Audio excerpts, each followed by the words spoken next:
Salut les épicurieuses et les épicurieux.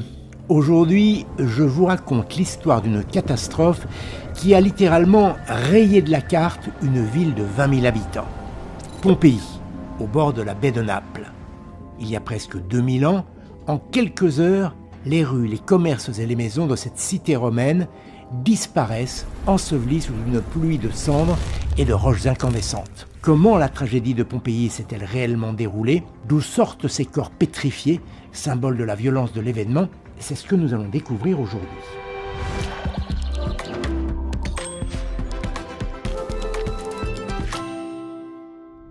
Nous sommes fin octobre de l'an 79 à Pompéi, au sud de Naples. Il est un peu plus de midi lorsque soudain, un grondement sourd se fait entendre. Au début, on dirait le bruit d'une charrette qui roule au loin sur le pavé. Et puis, à mesure que les minutes s'égrènent, le grondement se fait plus puissant. Il vient de la montagne qui domine la baie. Depuis plusieurs mois, elle donne des signes inquiétants. La terre tremble légèrement, les murs vibrent la nuit.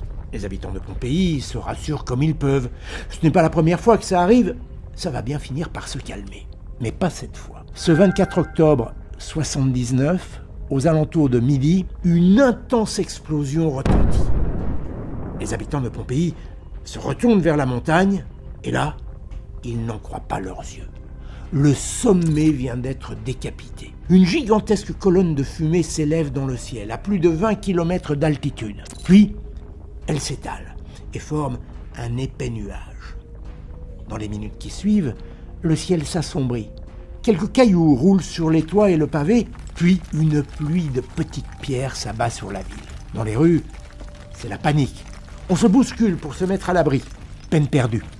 Un nuage, mélange de gaz toxiques, de cendres et de particules volcaniques incandescentes, dévale les pentes du volcan à une vitesse vertigineuse, près de 400 km/h. En quelques instants, la ville est engloutie. Elle disparaît sous plusieurs mètres de cendres. Ceux qui n'ont pas réussi à fuir à temps périssent, saisis par la chaleur ou asphyxiés, avant même d'être noyés sous les débris. Au soir du 24 octobre 79, Pompéi est littéralement rayé de la carte.